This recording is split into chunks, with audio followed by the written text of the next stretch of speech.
It would not surprise me if he's sending mental messages to her that she gets in her sleeps. You know what? If Palpatine is going to come back, I want it to be this way. This is acceptable. This is nice. Yeah, that is really cool. Oh my God, what if he was like trying to contact her this whole time, but the ysalamiri? It's like, message has been seen. Yeah, it finally gets a red. She just leaves him on scene.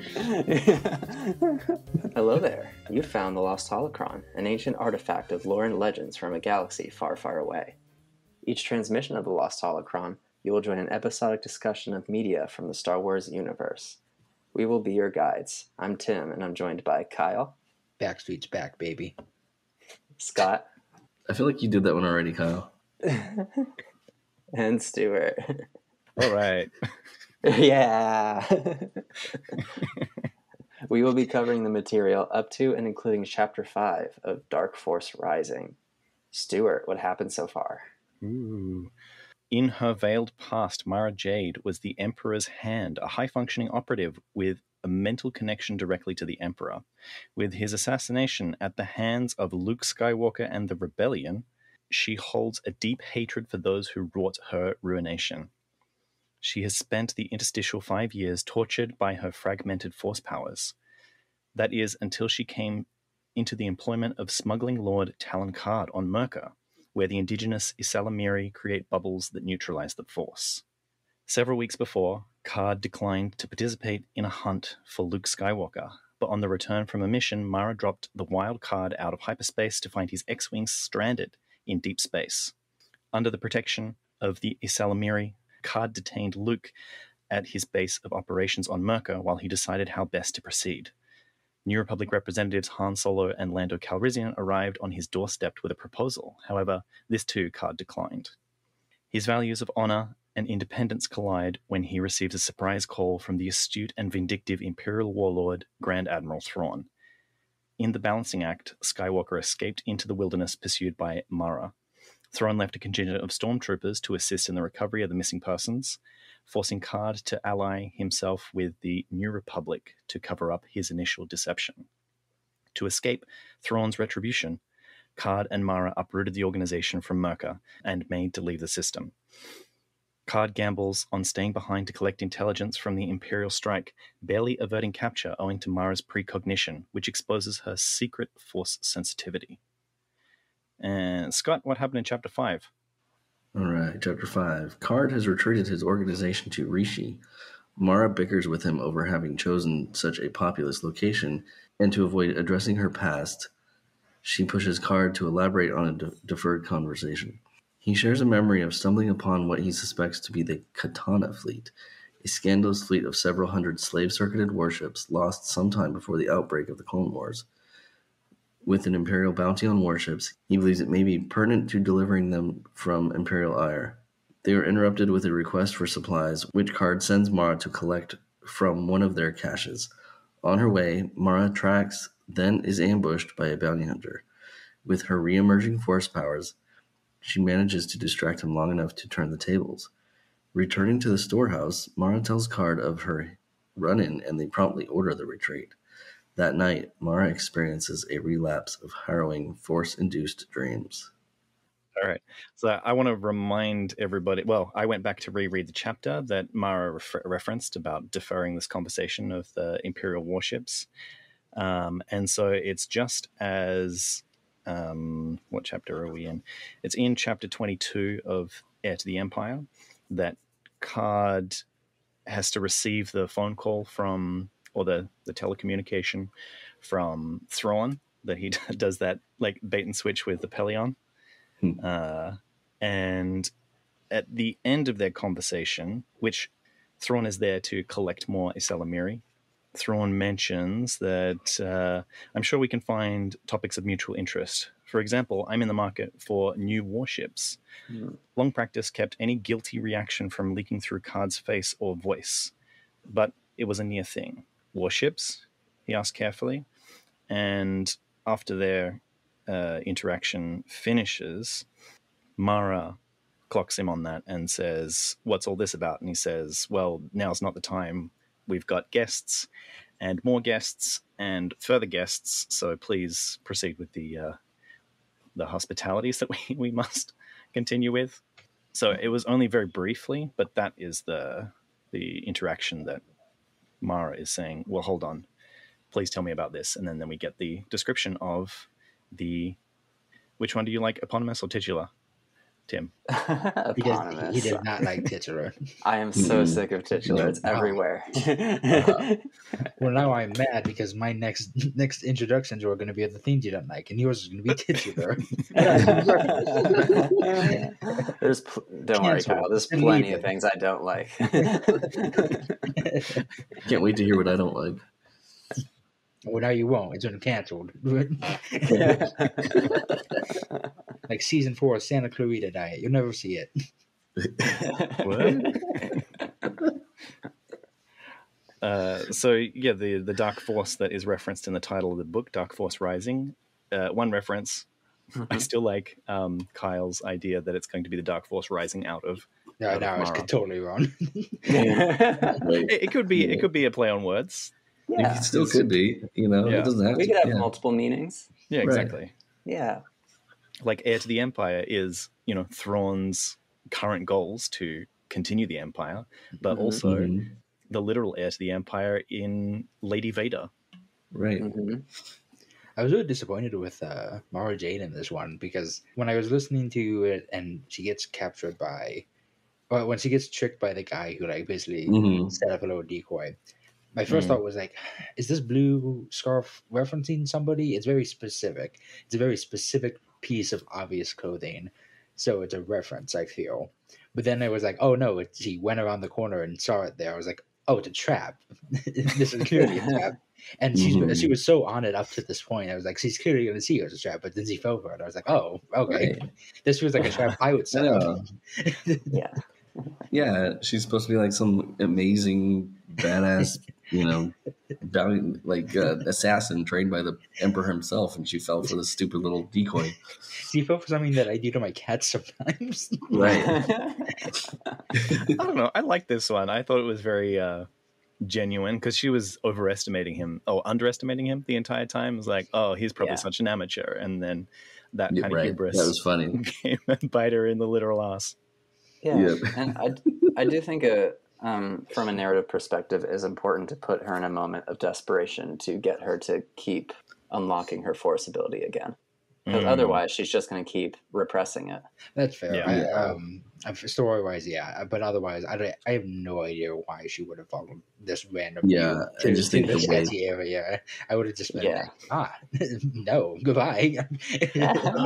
Well, Mara can handle all the sketchy areas. I mean... She is the sketchy area. if she wasn't able to get her force thing back, good chance he would have just shot her. He was already getting annoyed at that point. Yeah. Also, though, side note, really like that once he gets back from this interaction and shows Karrde the little bounties, and it's like, Karrde looked through the cards. I've been really enjoying the Karrde puns recently. Me too. Yeah. I actually really liked the image of her turning the tables on the bounty hunter as well, because that feels very like she was supposed to be really ruthless and competent, and I got that like a flash of what we got in Andor in the first episode when he just shoots that guy in cold blood. Right.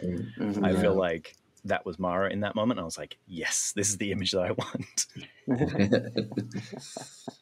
Yeah, I guess I always thought she was more astute with her force powers, but maybe it was still something that she had never really fully, advanced in training, because I guess if she had, if the Emperor wasn't killed and everything, she might have still, obviously still continued her training. She might have become more powerful at this point, but I'm wondering how much of her powers were facilitated by the Emperor, though. Yeah, that's what I was really confused by that in this, because in D&D terms, if it was like the Force is a thing that it's the sorcerer magic. It's you're born with it or you aren't, and this really made it seem, again in D&D terms, like she was more of a warlock, and Emperor Palpatine had given her the powers, and as soon as he had died, the switch got turned off. No more magic for her. Yeah, Possibly. that's what I kind of feel like. And it has it has not been clear about what exactly happened. She said that he died and then she lost her powers. Whether that means it was immediate, like, oh, she lost her powers and found out he died, so she connected the two, or she found out he died and then in an emotional spiral she lost her powers, like Ooh. Spider-Man. I think with her connection, though, that she knew pretty well immediately that the Emperor was dead. Okay. Yeah. Yeah. Well, because it does mention something along in this chapter where she had abilities of like long range, somehow like long range communication. I guess it's hard to. I can't remember exactly how they described it, but yeah, and I think it was this chapter where they say something like where she could feel that he was dead. It seems like she has more of a sense thing. Like, Yeah. if you mentions, she's like, I had some like manipulation training, but it seemed like it was mostly like trying to rest out the kind of like spider senses. I'm doing a lot Yeah, of I was going to say that. references today. Yeah, I need you guys to look at everyone needs to listen to other media to understand what I'm talking about. So far, you need to watch Spider-Man 2 and play D&D. Yes. Yeah.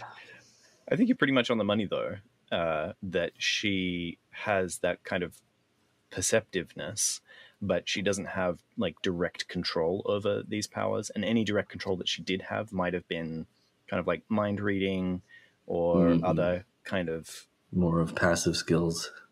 Yeah, things that kind of just like enhanced her situational awareness, rather than combat training or floating rocks around and yeah, which I think is Mara's foil in this story, is that she is overconfident, and as we saw in this thing, she's had such a like privileged training that she looks down on a lot of other people and consistently, it seems, underestimates everybody. You're right. Yeah, she seems a little arrogant at first, but maybe that was just because of she may have developed that because the Emperor was kind of like bolstering her powers. Which also kind of bolstered her abilities and her skills, maybe too. I like it more as a confidence thing than a arrogance thing. I think she, like, being what she was, you got to have confidence coming out of every pore of your body. You get like you just know that you're the best. Yeah, right. Whether you are or not, you got to show that people that you're the best, because honestly, that's 90% of them. Even in real life, if you have the confidence, you can do what you want sometimes. Yeah. To push the D&D reference a little further, Emperor Palpatine is the Lich, or is a Lich. Empowering the Mara's skeleton body, and as soon as he dies, all the skeletons just crumple. Well, that's the other thing, is that if it was a like, oh, he died and immediately ended, the fact that it is now back is, I feel, heavy foreshadowing that he is back in some way, shape, or form. Yeah, that's what I was wondering too. I wish I had the comic of the Dark Empire to see if there are any like cross references between the two, but while looking through the Wikipedia for spoiler-free information, there is a source book that goes with this trilogy, and I think I'm going to try to acquire that to see if that has any more information that maybe we can enrich our book club with. The ancient Jedi texts. Sacred text. Yeah. The Last Jedi was good. It was good. Did anyone else get kind of excited by the bounty hunter's name? No. I barely remember it. What was it? Okay. Roth Dengar. Dengar was one of the bounty hunters that was hired by the Empire in Empire Strikes Back. Yeah. The guy with all the bandages? Yep. Yeah, like the bubble wrap around his face. Yep. And wait till you guys hear what potentially happened to him in canon.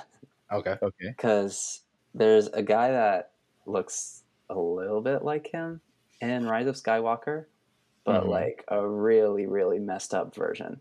And the rumor apparently is that he went through a lot of cybernetic surgeries to stay competent in the bounty hunting world. And he now goes by the alias Hrothgar Deng.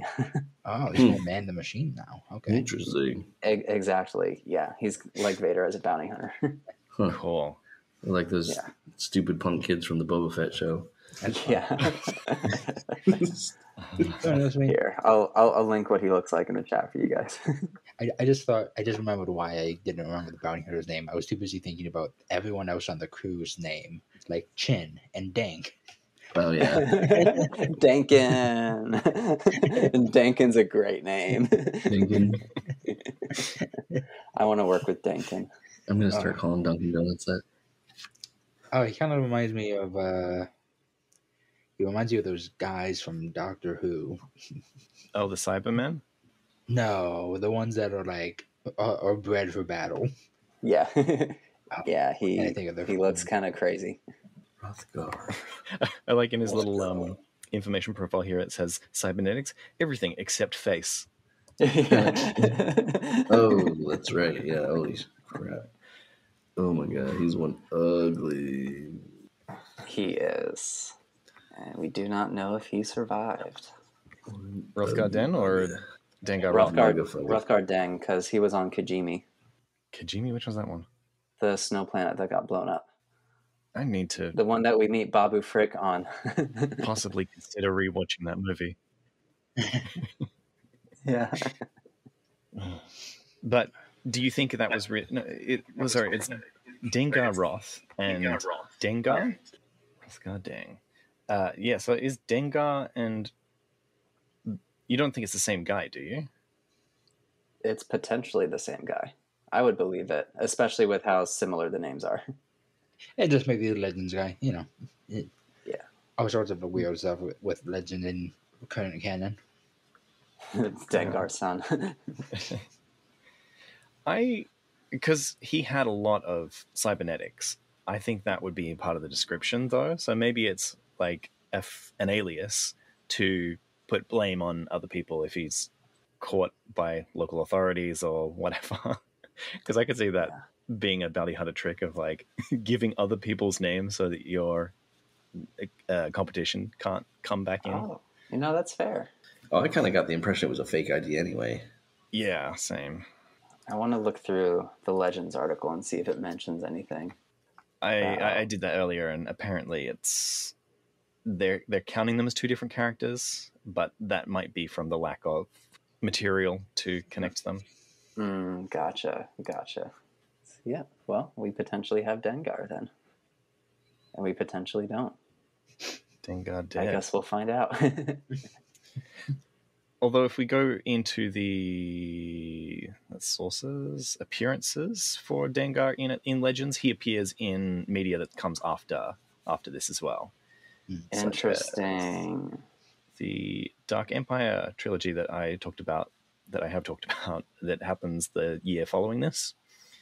And apparently Young Jedi Knights, which is a series taking place in 24 ABY. So quite a lot after this.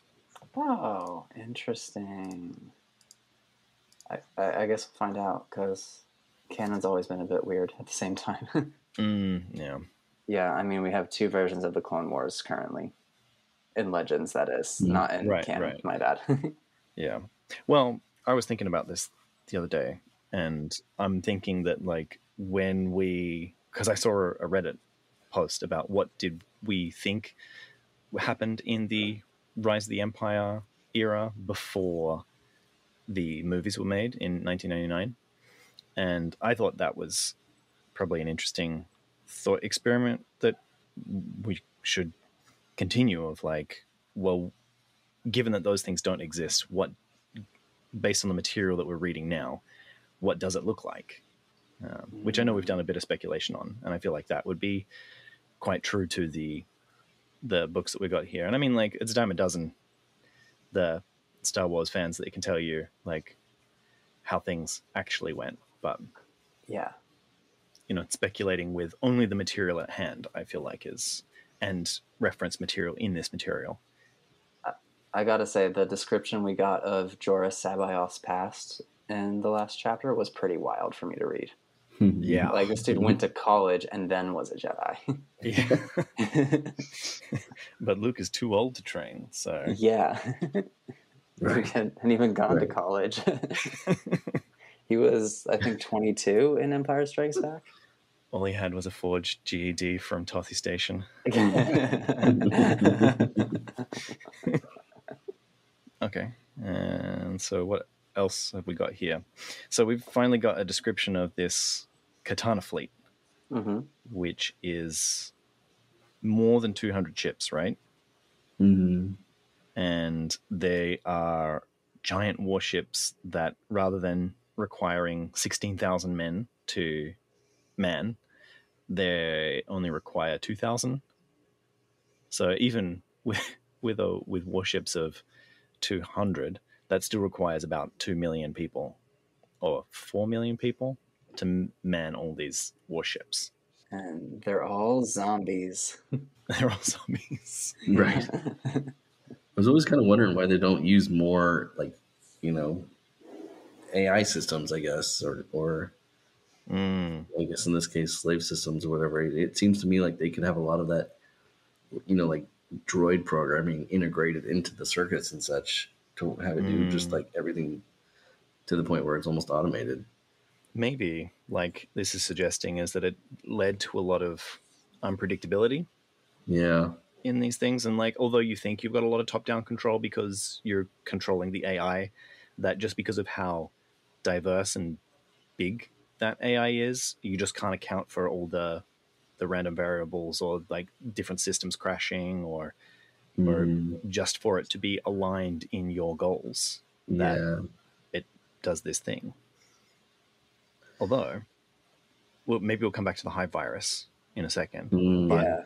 I got the feeling that whoever was manning this fleet at the time, because Karrde said that all the information was suppressed, that the captain of this fleet, or the admiral, or whoever was in charge, saw the outbreak of this hive virus, knew that they were going to like contaminate other places. So as a precaution, did a jump to the middle of space where they would be quarantined, and he didn't have enough time to, or he was already infected, or he was already symptomatic by the time that they arrived and couldn't give his coordinates. Oh, true. Dead space in the Star Wars universe. I actually like watched the thing last night, so it's kind of it's kind of cool to see another potential. Oh, we need to like destroy ourselves so this thing doesn't get to the rest of civilization. Situation pop up. The original or the prequel? Whatever the 1982 version is. I love that movie. Yeah, the remake. Yeah, the original remake. Yeah. Yeah. Which also, Kyle, to bring things off topic, do you know if the thing was an inspiration for the monsters in Resident Evil? Because there was some very similar tentacle stuff happening and eyeballs within the tentacles. I'm not going to say that Resident Evil 4 didn't take things. But I mean, you look at the left hand in the sewers and tell me that's not a xenomorph.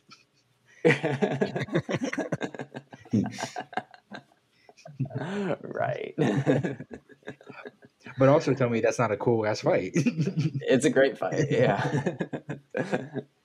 No, I mean, yeah, it definitely seems definitely not like directly taken, but they're definitely body horror adjacent. Yeah, they are. And there's not a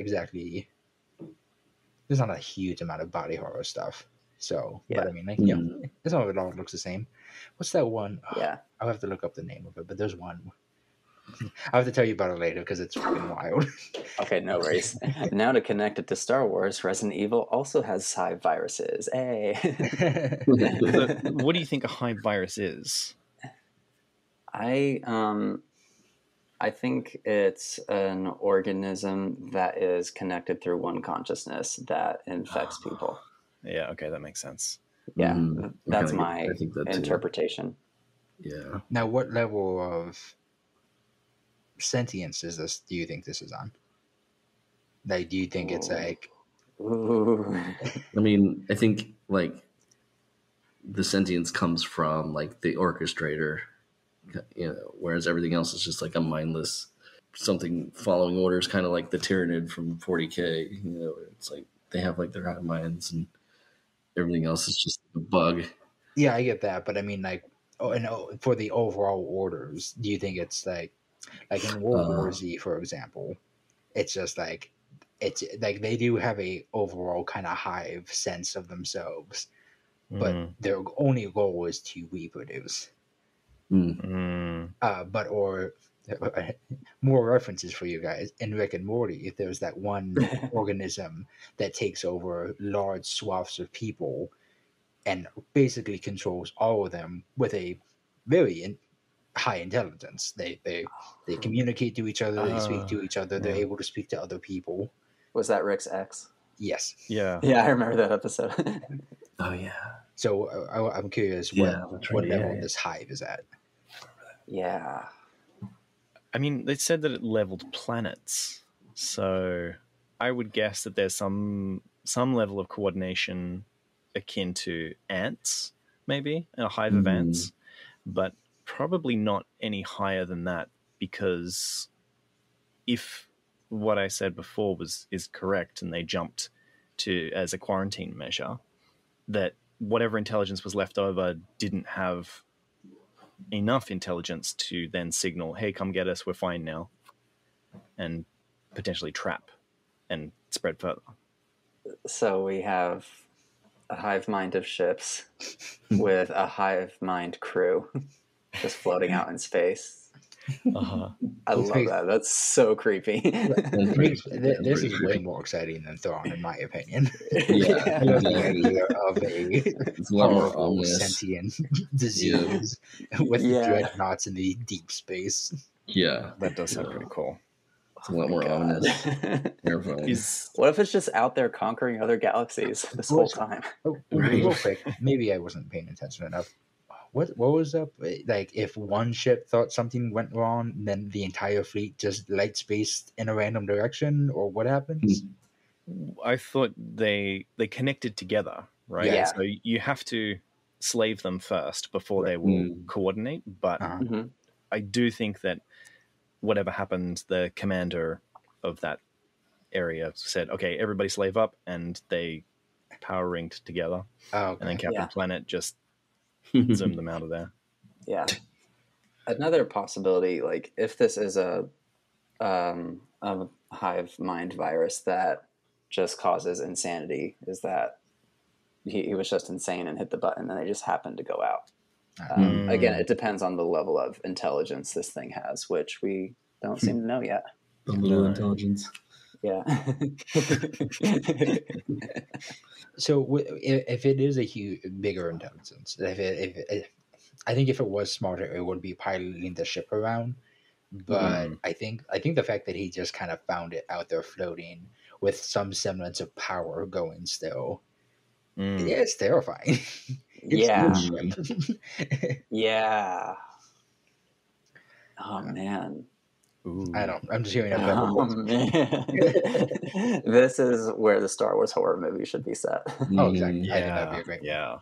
Yeah. Actually, what was that episode in the Clone Wars where they had the little brain bug things? Yeah, the brain worms. Did that also have hive intelligence, or? Oh, let me. Because didn't they have a bunch of clones like not bumping into each other, but they had this kind of like coming together like ants would, and then they were trying to flush Ahsoka out of the venting system or something. Mm-hmm. Oh, been a long time since I've seen that one. It has been. I'm looking it up now. Okay, let me link this so we can go through this article together. Because friendship. Okay, host control.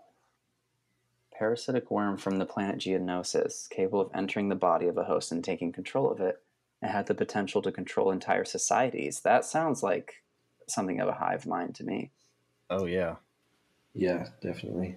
I do know if I remember correctly, didn't they also like have deep access to memories in the brain as well? because I feel like they somehow the bugs somehow knew that the clones were secretly set to kill Jedi. Because I feel like I remember a line that was in the show being like, Right. I know exactly how to kill a Jedi. Right. Yeah. I think that might have been when that first showed up. So under the capabilities heading, it says the brainworms tend to control the minds of their hosts through the biologically archived memory of the Geonosian queens that use them for certain purposes. They could continue to control living beings independently, even after the central intelligence was dead. That is interesting. So it's kind of like the will of the queens just keeps going. Yeah, imprinted into the worms, and then that's just manipulated the other people by it. Also interesting to me is that the Geonosian language is called Geonosian hive mind. Yeah. Okay. The legends and the canon article for this is basically the same thing, because the Clone Wars is both canon and legends. Yes. But the legend seems to have more about biology. Actually, no. Yeah, it's basically the same. You're right. Oh, biologically archived memory of the Geonosian queens. Oh, it's interesting. Why is Star Wars so cool, guys? Right, and so this Katana fleet was first mentioned by Han and Lando talking about slave circuits back in when they met in Naklon, which I think was about chapter 10 or 12 or something of the previous book. Yeah. I like that. Not Thrawn. What's the guy's name? Timothy Zahn seems to be a very good planner. Yes. And that through line just kind of goes straight through a lot of these things. He's peppering goes back and peppering all these hints and stuff. I have to say that was one thing I did not expect to be followed up on. The Katana fleet? Yeah. I thought it was just a bit of flavor text, so to speak.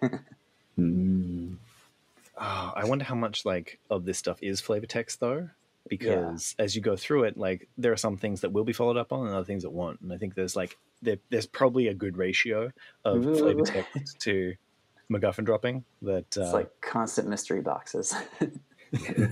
But the fun kind, not the J.J. Abrams kind.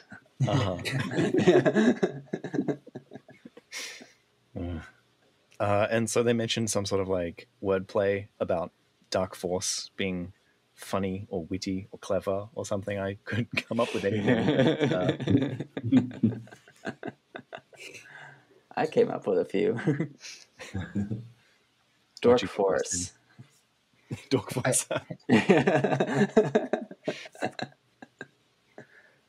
And Fart Force.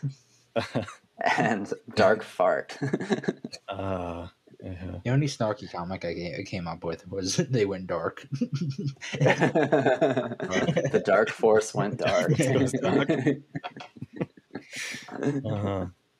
Yeah, because it did seem like a bit of a dark farce that all this stuff just collapsed on them. That's a good one too. Guys, we got this really brand new stuff, and it's I just left it here a moment ago. I don't know about you guys, but I like this planet they're on in this chapter. Yeah. It's cool to see another swamp planet. I feel like that's something we don't see very often. Yeah. I was confused. Do they live in the canyons? They live in habitable valleys. In the okay. Yeah, so it seems like the entire planet is swamped, but there's these, what do you say, canyons, valleys, some mountainous areas that was apparently quite steep, which is why that was quite a narrow city. So they're only living on a very small part of the planet. I think it's interesting that the local species is an avian one, though, and they live in other parts of it. Yeah, it mentioned that that they thought that the humans were kind of like crazy for living in the valleys or even living there at all. Yeah. I had an impression at the first. I was like, "Is this Dagobah that they've gone to?" And it's just like Yoda chose the inhospitable, swampy part of it, and then this is just the civilized, up in the mountains kind of area. But it occurs to me that Leia knew what Dagobah was, and so that makes me think that it's a specifically different place. I thought it was really shocking that Karrde. It seemed like he found the ships, left, but he didn't like fully check them out or anything. And and I don't know if he has been keeping an eye on them since. I don't know why he thinks they're still there. I don't know why he thinks they're going to be in a functioning order. That he's even in a place to be like, I could sell them. Yeah. It does sound like a 15-year-old hunch that he had, and is like, you know what, I'm going to follow up on that one day. Yeah, like how does he know he can take control of it to be like, okay, you're mine now? It'd be like if I found a bike in the forest and then I left for 20 years, and then someone's like, hey, I need a bike. Do you know where one is? I'm like, you know what? I do know where a bike is. Yeah. But the bike is also had been ridden by a zombie at the time. Right. Yeah, and it's like, what kind of condition are the ships going to be in if you can find them? Yeah. Because the bike would be all rusted and the tires would be all flattened and probably disintegrated. Yeah. To be fair, there's no weathering in space, so it could be pristine. Yeah. Maybe they get hit by asteroids. I don't know. Yeah. However, Karrde didn't come across them when he was part of a crew and not the captain. And the captain had ordered them to jump out of hyperspace as soon as they saw them. Right. Yeah. And he realized later that's what they came across. Oh, okay. Yeah. Interesting that they went through all that near-death experience and didn't come out any closer, because he's just sitting on this whole time. So either there wasn't a particularly good working culture in that area, or Karrde is just so greedy. The capitalist min-maxer is looking to max out his stats. And then the chapter ends with just this one line about Mara's dreams coming back. And I want to ask you, because I don't remember anything. Nothing specific has been given as far as I remember, but do you remember any specifics about the things that could be plaguing her dreams? I don't remember her mentioning anything. It's like, what exactly is causing the dreams? Is it the Force coming back to her? Like, is the Force responsible for these dreams, or is it just like enabling her to have the dreams? Is it like something she suppressed and like the Force brings it back or something? I don't know. But I don't think we ever got any specifics as to what they are or even what causes them. Maybe it's something Palpatine did to her. Who knows? Turkey sandwiches. Real dreams. POV making turkey sandwiches. I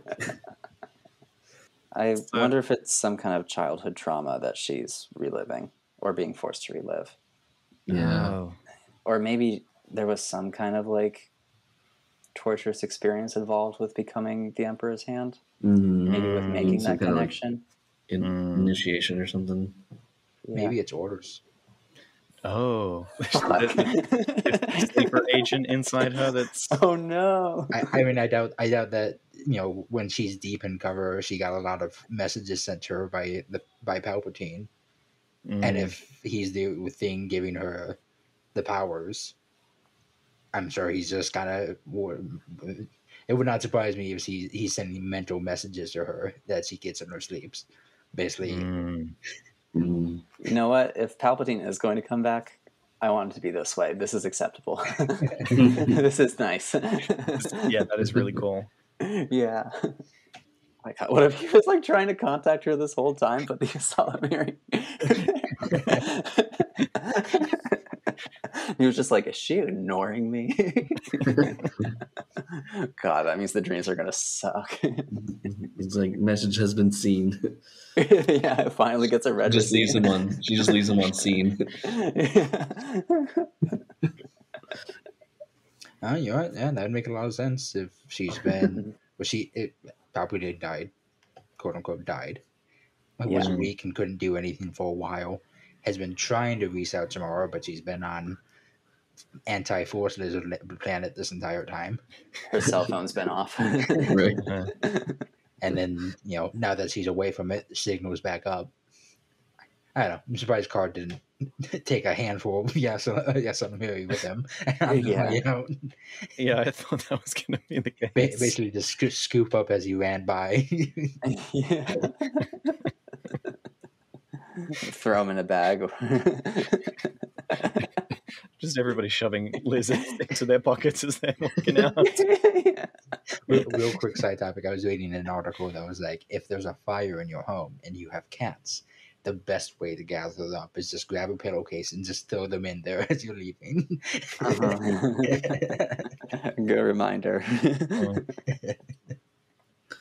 That's pretty funny. So actually, I suffer from nightmares quite a lot.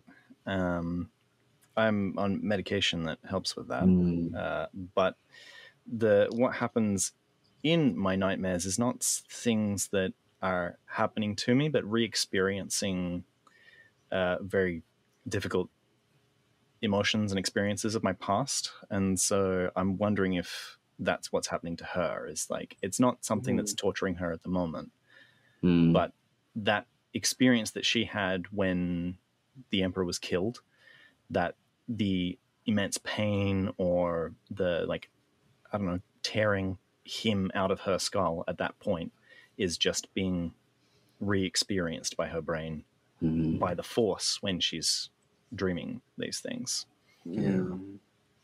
Because she might have an open wound in the Force, and so as she's connected to it, as it's kind of like pulling back together or something, that it's like, it's just this re-traumatization of the Force trying to stitch its way back into her, but Palpatine has left a huge scab there, and so she's just picking at a scab every time that the Force is like, hey, you up, I'd like to be back in your life, please. Someone's been replaying KOTOR too. Wound in the Force is such a good concept, though, and I do legitimately wonder now if it was taken from this. If this is like an early form of it. Yeah, I wonder so too. Oh, that makes me wonder about Mara's specific Force ability too. A specific ability? Because like the exile was basically like a void in the Force, essentially. Like they didn't have any Force abilities themselves because they blocked it off from all the trauma and instead relied on others. So that makes me wonder if Mara will be kind of similar. Like maybe part of why her Force ability was weak when trying to do that thing wasn't that it was something she hadn't used in a bit, but also that she's just not around a lot of Force sensitive people, if any. I feel like there are many. It is a skill, and like many skills, it is something that if you don't do, you lose it. Yeah. But if she's a wound in the Force, it works a bit differently. I would think that's, well, that would be a little different, though. I think just like her spiritual being in the Force is wounded. And I don't think that's the same thing as a hole in the fabric of the Force. Gotcha. That's a good distinction.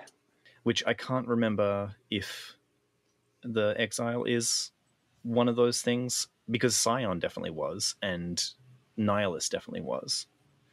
I'm not sure if Scion was. I'll have to review. Nihilus definitely was. Yeah. Scion was just keeping himself together through just the use of the Force. Yeah, but wasn't that because of all the death and pain that he felt at Malachor? And he embodied that. And he became what that death and destruction was. Compared to the exile, who closed herself off from that, and like just like I would have thought, she has like a wormhole around herself of the Force. Yeah. And so inside herself, the Force doesn't exist, but it passes over her or through her. Yeah, that's what she is, yeah. Okay. Sounds like we both have to replay it. Well, I just downloaded it and chose all my mods yesterday. There's a lot to process in that game. Yeah. Scott, another reminder to play it. You too, Kyle. Yeah, definitely. I'm doing a knife run of Resident Evil 4 right now, though. That's fair. Enemies are surprisingly easy to just run up and stab in that game. So going back to this chapter, one thing I want to point out that I think is kind of unexpectedly wholesome is Mara wonders to Karrde as they're going off the planet, like, will we have to give up the dreadnoughts? And Karrde says, we may choose to, we will never have to. Yeah. And I just like that a lot. I thought that was pretty cool. One thing I enjoyed when they were talking about it is Mara suggested giving them the dreadnoughts as a way to get the Empire off their tail. Mm-hmm. And he's like, no, I might give it to the rebellion, or and I like how she was like, I hate it just because I hate the rebellion. But I also think it showed something interesting, was because it didn't seem like she necessarily. She did hate that the dreadnoughts could go to them because it would give the tipping point to them because they destroyed her life. But she's not exactly hoping the Empire takes back control. She's not going to Thrawn and being like, hey, let's get back in this and take this over again. She's staying with Karrde. And I think it says something that while she does hold contempt for the rebellion and Luke, like, I don't think she is fully committed to restoring that. Yeah. Yeah. She seemed a little more interested, actually. She said, well, with somebody like Thrawn at the helm, maybe it's a possibility that it could reach the same halcyon that it was under the Emperor. Yeah. But she's not going to help, though. Yeah. She also didn't seem particularly predisposed to that either. But it seems like her disgruntlement, her misgivings for both sides have softened a little bit since the last book.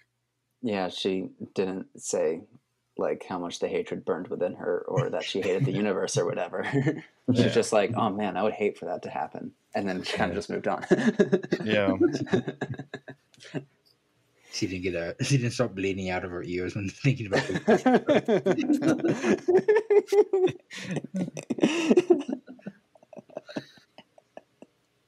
It's nice. It's nice to see. I'm really enjoying reading Mara now. Yeah, there's a little bit more meat to those chapters. Mm-hmm. It's like having the Force back makes her a little more tolerable. Force personality. A little more plant-based meat in those nothing burgers. Yeah. Any other thoughts on this chapter? I thought it was interesting, but I didn't. I know things happened in this chapter, but it feels like not a lot happened in this chapter. I guess it was just like a check-in with where Karrde's organization is, and it's just showing how much of a bind they've been put in and the extent of the Imperial resources to find them on places that are like, we have safe houses here, but the safe houses aren't that safe. Mm-hmm. Yeah. Yeah, but I also feel like this chapter kind of also revealed the MacGuffin of the story. Kind of like the whole point, they're trying to find the Katana fleet, or the Dark Force, the namesake of the book, I guess. So yeah, I feel like it was a pretty important chapter. Yeah, that was a pretty meaty, necessary exposition dump. Yeah. It didn't feel too dumpy though, not to me. Yeah, no. I think what I liked about it was that Mara actively asked for it. Mm-hmm. That's what made it not feel like a dump. Yeah. Yeah, I guess, both characters having siloed information, and it's not like, I know about this stuff, but I'm going to ask you for the sake of an invisible Yeah. party in a different universe that needs to understand the mechanics of this one. Yeah. I'm asking you because I don't know. Please tell me. Yeah. Yeah, it's nice. Stuart, did you have something a few minutes ago that you wanted to mention? Yeah, I just wanted to double down on what you said, that it was interesting that he said we will not give the dreadnoughts up under duress, but we may choose to do this. And I feel like that's a very powerful cognitive behavioral therapy, CBT tool of being able to understand what choices that you have. And if in the end you're making these choices for the same reasons, that like, oh, well, we're just trying to assuage the Empire. But being cognizant about making that choice rather than just being forced into that choice, even if it is your only choice at the end, but like being able to say, okay, well, I'm making the choice at this point, is also a powerful framing tool, I guess. It is. It seems like Karrde is pretty good at stress management overall. Yeah. I mean, granted, he went through quite a bit of stress at the end of the last book, but it doesn't seem to be continuously affecting him. I feel like he's just radically accepted the new reality. Yeah, particularly at the beginning of the chapter as well. Is just like, and what do you mean? We got a beautiful stakeout right here, and just like, this is terrible. How can you be comfortable with this? And it's like, well, I know it's a bit of a fixer upper, but yeah. God, man, I love that character a lot. Yeah. Very nice, very nice. I'm a fan. I feel like it's suddenly revealed quite a lot. Yeah. This has been the Lost Holocron. You can find transcripts, links to discussions, and more at our website, lostholocron.com. While you're there, you can learn more about how you can support the creation of future episodes. Read on, and we will be waiting for you in the next transmission. We would be honored if you would join us. Holy shit, how did I remember that? I couldn't find it in the document. Very nice, very nice.